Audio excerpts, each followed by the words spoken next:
If your technician gets to the job and has to call you to ask you what the customer approved, what material they need, or what the finished job is supposed to look like, don't initially blame that tech just yet. Check your handoff. Now, that doesn't mean the crew is never responsible. People still have to pay attention, follow the processes, and complete the work correctly. Accountability matters, but you cannot hold somebody accountable to information they never received, authority they were never given, or completion standard that was never clearly defined. This is where a lot of contractors get the problem backwards. Something goes wrong in the field, so the first reaction is that that technician should have known better. Sometimes that can be true, but on other times, the company sent somebody into the field with a job with half the information and expected experience to fill in those blanks. Experience can help a technician make a good field decision, but what it can't do is tell them what the estimator promised the customer, which part of the work was excluded, whether a special material was ordered, or what does the office need before it can close and invoice that job out. After more than 12 years in field operations, the pattern is familiar. The field can only execute what makes it through the operation. When information stales with the salesperson, the estimator, the office, or the owner, the crew has to rebuild the job after arriving on site. That usually shows up as a phone call. The tech calls the office calls the estimator, somebody searches through emails, text, proposals, sticky notes, trying to figure out what was supposed to happen. Meanwhile, the crew is sitting there waiting. The customer's watching, and the rest of the schedule starts slipping to the right. The call is not always the problem. A lot of the time, the call is proof that the process failed before the truck ever left the shop. A strong handoff prevents that from transferring two things together: responsibility for the job and the information needed to carry that responsibility. Handoff is not forwarding the estimate. It's not placing an address and a short job title on a calendar. It's not telling the tech that the customer knows what is going on. The person receiving the job should understand what was sold, what was promised, what's included, what's excluded, what they need, what could change, and what completion really looks like. If those answers are spread across 4 people in 5 different places, your company may have the information, but the crew does not have a usable version of it. Information existing somewhere inside the business is not the same as information reaching the person who needs it at that time. This is how preventable problems become accepted as part of the day-to-day. Somebody makes another supply run, the owner answers another call, the office apologizes to the customer, the schedule gets adjusted, and the company eventually finishes the work. Because everybody recovered, nobody fixes the handoff. The business becomes good at solving avoidable problems and mistakes that recovery for good operations. It is expensive improvisation, and it keeps repeating because the company handles each event without fixing the process that created it in the first place. You can begin fixing this with 5 questions.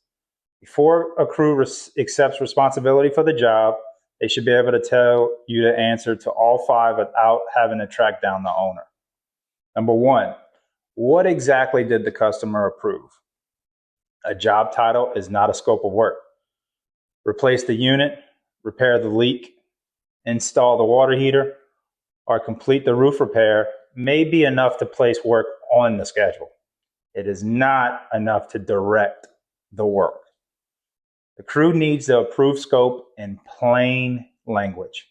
They need to know what is being repaired, what is being replaced, what's installed, inspected, or removed. They also need to know locations, quantities, major components, and any decisions the customer already made. Details often get stripped away as a job moves from sales to scheduling and then into production. Each person passes along a shorter version until the crew receives the address and general idea of what's going on. Then the company relies on phone calls to reconnect the missing information. The approved scope should move with the job. It should not have to be rebuilt from memory every time responsibility changes hands. Second question, what is included and what is not included? The boundary of the job matters as much as the work itself. A customer may hear a casual statement, something along the lines, yeah, we could probably handle that while we're here, and understand it as part of the agreement. If that conversation never reaches the field, the technician gets trapped between customer expectations and written scope. They can refuse the request and frustrate the customer, or they can agree to extra work the company may never collect for. That decision should not be dumped on the technician without the proper guidance. A complete handoff makes the boundaries clear and identifies open questions that need an answer before the work even begins. You cannot predict every condition the crew will encounter, but you can prevent information the company already has from becoming a surprise. Question number 3. What does the crew need before they leave the shop? This may include materials, equipment, tools, permits, access instructions, customer information, and any job-specific safety or site requirements.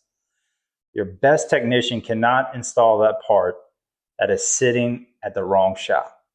They can't enter a locked area when nobody arranged access. They can't follow a site requirement they were never even told about. Skill does not solve a readiness problem. When readiness is not checked before dispatch, the company pays for more than an extra trip. People have to identify what is missing, call around, locate an item, change the schedule, and manage the customer while the crew waits. That delay can spread through the rest of the day. The first job runs late, next customer waits longer, and the crew feels pressure to make up time they lost before the work even started. Job readiness needs an assigned owner inside the process. That doesn't mean the business owner personally checks every truck. It means a specific role confirms the required information and resources instead of assuming somebody probably handled it. Question number 4. What authority does the technician actually have when job scope changes?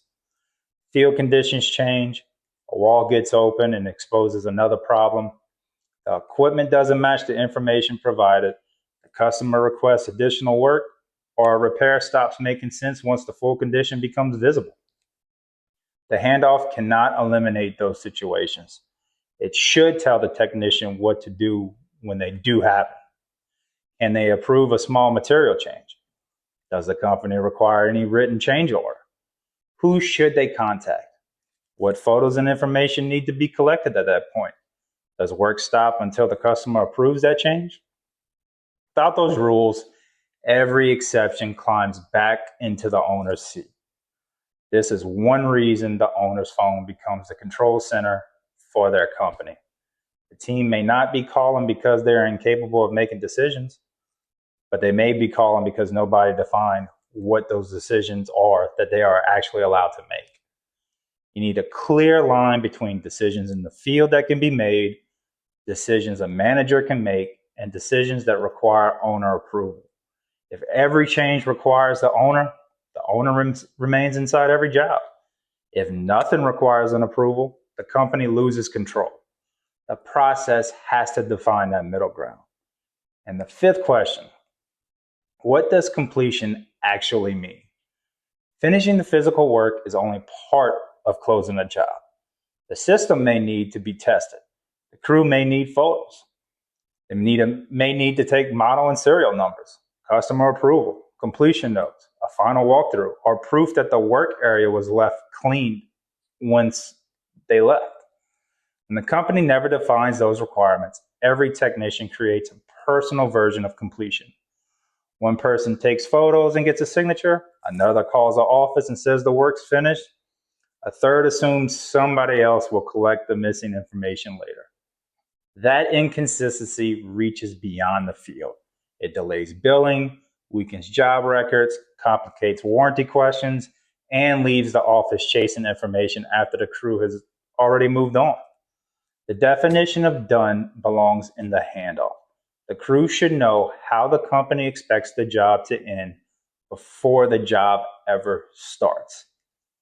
Those are the 5 questions. What did the customer approve? What's included and what's not?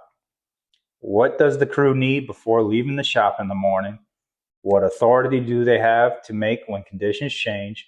And what does completion look like? If your field team cannot answer those 5 questions, you do not have a reliable handoff yet. You may have good people who compensate for the gaps, but the result still depends too heavily on memory, follow-up calls, and individual experience. That becomes harder as the company begins to grow. When a business is small, one person may sell the job, schedule it, speak with the customer, and complete the work. Information moves because the same person carries it from start to finish. Once the company adds people, the information has to move without depending on one person's memory. Sales knows what was promised, the office knows when the customer is available, purchasing knows what's arrived, the manager knows which crew is assigned. Every transfer creates another place where information can get shortened, delayed, misunderstood, or even lost. Hiring more people will not reduce pressure on the owner when every missing answer still comes back to the owner. You do not need another meeting every time a job starts. You need one usable job record that follows the work. At a minimum, that record should contain the approved scope of work, any exclusions, customer and access notes, required materials or equipment, assigned responsibility, the change procedure, and completion requirements. The form can be shorter for a basic service call and more detailed for a larger project. The standard remains the same. The person receiving responsibility gets the information needed to execute, and they confirm what is missing before dispatch is even possible. The point is not to create more paperwork.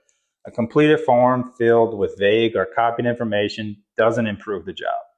A handoff must help the field make decisions and help the office close that work after the job's done. Once the company provides a clear scope, the required resources, the decision rules, and the completion standard, the technician owns execution. If they ignore the information, skip any required steps, fail to document, or operate outside the authority they were given, then that is an accountability problem. But the company has to do its part before making that judgment call. A process problem means the right information or standard never reached the person responsible. A performance problem means the person received the information, understood their expectations, had the resources to execute the job, and still failed to follow it. Those problems require different responses. You fix a process problem by improving the handoff. You address a performance problem through something like coaching, training, correction, or accountability process that your company uses. Confuse the two, and you will either blame the employees for management failures or excuse poor performance by blaming the system for everything. Neither one builds a strong operation. The company has to create clarity, and the employee has to execute against it. Here's what I would do this week. Take the next 5 jobs on your schedule and review them before the crew ever leaves the building. Ask the assigned person the same 5 questions and do not immediately answer them for them. Let the process show what reached the field and what didn't. When an answer is missing, trace that information backwards. Was it ever collected? Was it stored somewhere as the crew couldn't access it? Did one department have it but failed to transfer it? Did the job move forward while an open question stayed unsolved? Find the point where the handoff broke, then fix that point before building a massive new system. If the scope keeps getting shortened between estimating and scheduling, fix that transfer. If material readiness keeps causing delays, assign a check to it. If customer promises stay trapped with one person, create one required place to record them. If completion documents keep going missing, define what the field must submit before the job can close out. Start with the failure that repeats. A clear handoff does not replace skill, judgment, or accountability. It gives those things a fair chance to work. Before you blame the technician, check what the operation handed to them. If the scope was clear, the resources were ready, the authority was defined, and the completion standard was understood, hold that employee accountable. If things were missing, fix your handoff first.